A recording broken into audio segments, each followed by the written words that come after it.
Hey, all, it's Tom. So on to part three.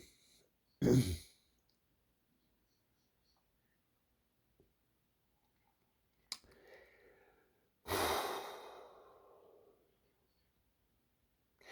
me tell you a little bit about what I grew up in, so to speak. Like I said, Dad was a drunk, Mom was a drunk.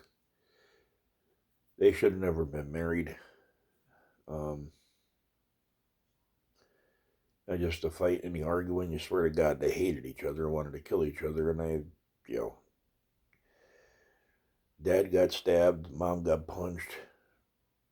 I even picked up a rifle one night and I missed his head by about a quarter of an inch. So that was the kind of home life, things happen. Now, I'm not telling you these stories for you to feel bad or whatever, but, you know, these, after a while, my videos go on a flash drive, so this is something for my grandkids and generations. So, anyway, I grew up on a family farm in the house that Jack built. There was no eave boards on the attic, there was no heat upstairs. There was, we used to have a coal stoker, which was an automatic coal stove. It had a worm that went into a hopper. You filled the hopper up and it fed the coal into the stoker. Well, that broke. The worm broke on it. So wasn't any money to buy a new one. So we used to build a fire in the pot that was in the stove because it'd come through the worm, fall down into this heat chamber, and the coal would burn. So we used to burn coal in there. You used to have to go down and empty it out, fill it up, but by hand. The rest of it still worked. The ashes exchanged from the coal, it would rake itself and everything. The rest of that worked for quite a while. And then the pot chamber broke, and there was no heat in the house at all. So Dad went downstairs and he built this big square of cinder block in, I don't know, it must have been concrete or something. It was still in the house when we tore it down. And they used to build a fire in there, put the coal on, and just gravity heat. Then that broke, and we were getting sick from the gas from the coal and stuff because it wasn't vented. So we had to stop doing that. So after that, we found a pot belly. It took about a bucket of coal to fill it up. That pot belly heated the living room, which was like a 10 by 15 area, really well. It heated the kitchen decently, bedrooms, upstairs. So that was the heat in the house. As far as water and stuff, we had a wooden square we sat on with a hole cut in the top that Dad put a toilet seat on, and you shit the bucket underneath. It's the best way I can explain it. So every day, every other day, you took the bucket over to the outhouse and emptied it in the outhouse, or you just used the outhouse. And that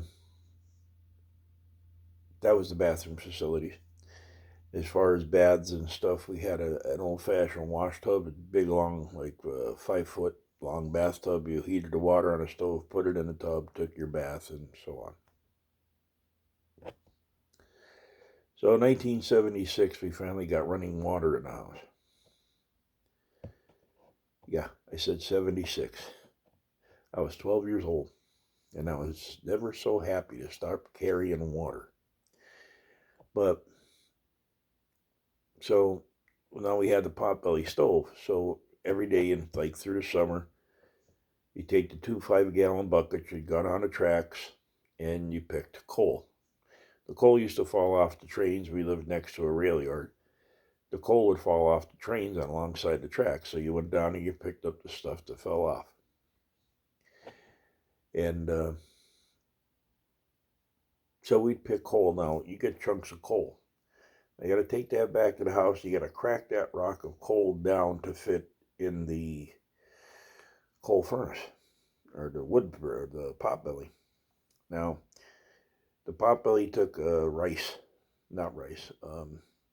pea coal, which is about the size of a pea. You had rice, you had pea coal, you had number 1, number 2. That's different size chunks. This one took pea size coal, so, coal about that big, maybe a little bit smaller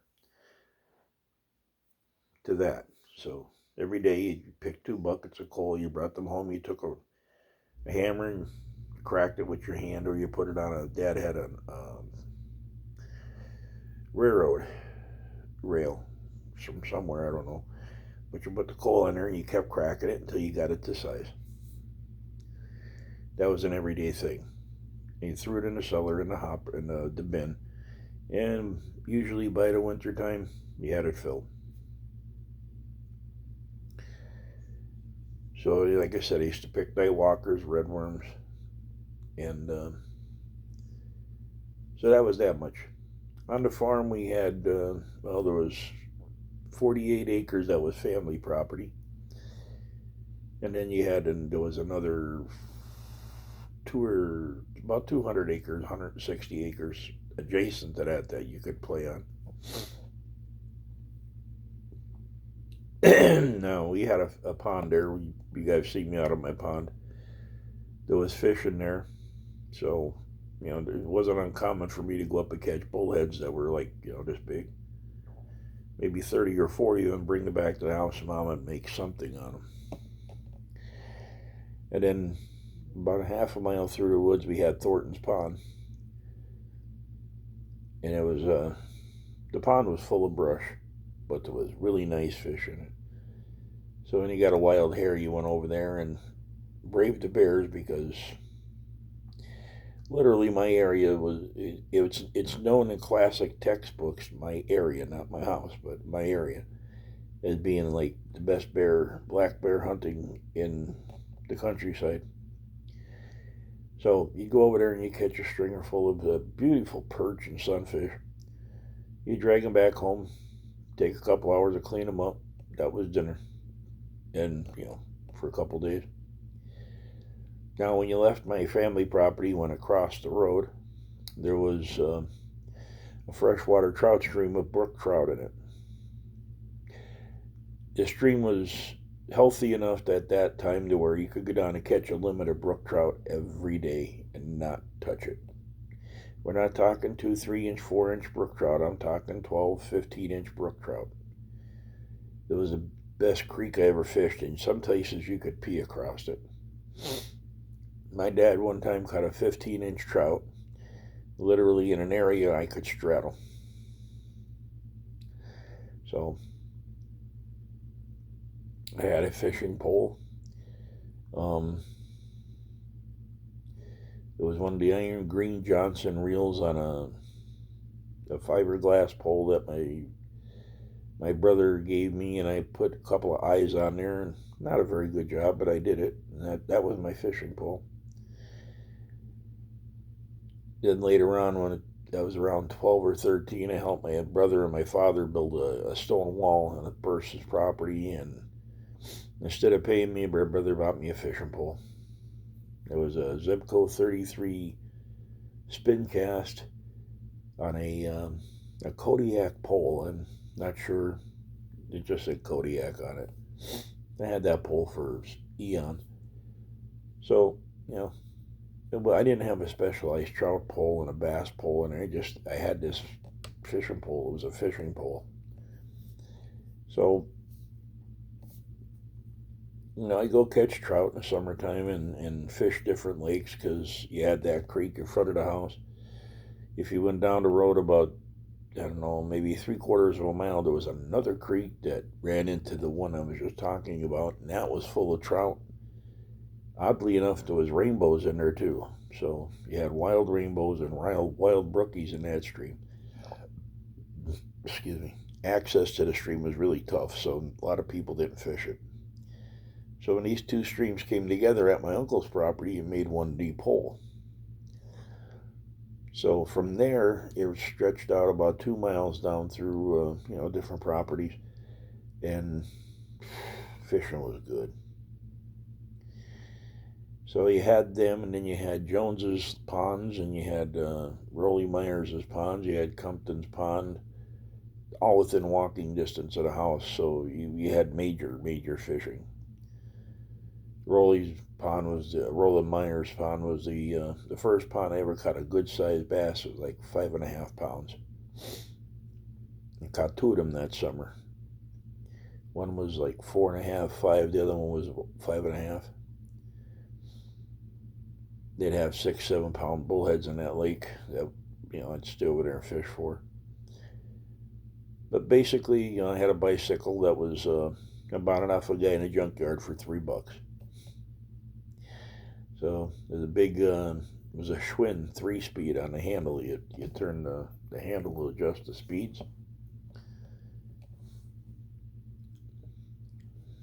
So hunting grounds, I had not only the 200 acres that I could run on, but when you crossed the road on the stream that ran into Simeon's property, Simeon's ran into Compton's ran into Moore's ran into Levenstall's, and Levenstall's ran into Hollister's ran into Laughlin's ran into, I don't know who, because that's as far as I ever went. That was about a 10-mile walk.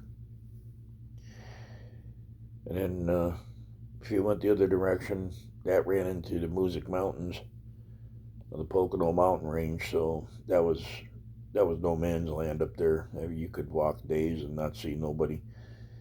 There was 2 huge reservoirs up in there you could fish, and so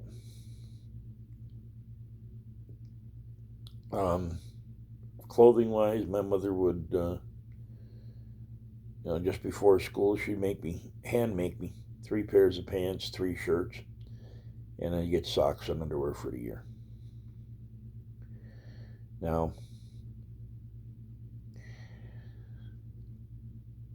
my mother was a good seamstress. I still have clothes that she made me 30 years ago. So, but to go to school, kids that age, when you went to school, you had fashion. So I had a elastic waistband, no zippers, patch pockets. The shirts looked like they were nice shirts, but they weren't fashionable.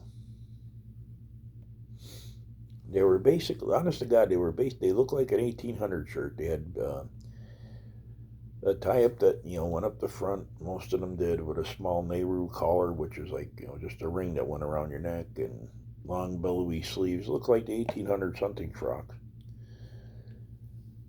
So she'd make them, and shoes came from Kmart, and my sneakers were plastic. They were just gold with 3 white stripes on them, and they were plastic, and you'd wear them for a couple of weeks, a month maybe, and they'd crack across the toe where they bent, especially in the wintertime. So you'd put duct tape on them on the inside so your feet wouldn't get wet, because if you didn't, anything looked like water was on your foot. So that was that much. When I was 13, I believe it was, I worked for a guy named Jim Conrad. He owned an Army and Navy store in a town called Oliphant. I worked for him for 3.5 weeks. I bought my first set of boots. They were Cochran combat boots, jump boots. They had a zipper up the side. Now, they were my hunting boot, my winter boot, my anything goes boot. Clothing-wise, winter coats Mom would make, but she made me this denim coat that went down about to like a mackinaw, down to about my thigh. And that was lined with this really thick Sherpa lining. It's like a false wool, but I'll tell you what, you couldn't get cold in that damn thing. But that was my hunting coat, my everything coat for the winter.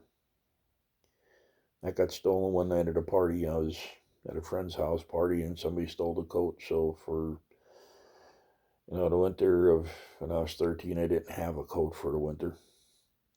And we didn't have enough money to buy more material, so in winter time, I didn't work. There was nobody gonna hire a 13-year-old, so um, I'd basically put on 3 or 4 shirts. And with my house the way it was, my room, like I said, upstairs of the house, it wasn't heated. So if it was 10 degrees outside, it was, 6 degrees in my room or whatever. So I got used to it. Then I learned how to, a friend of mine, he used to be in the reenactment stuff. He taught me how to wear a match coat, use a blanket. So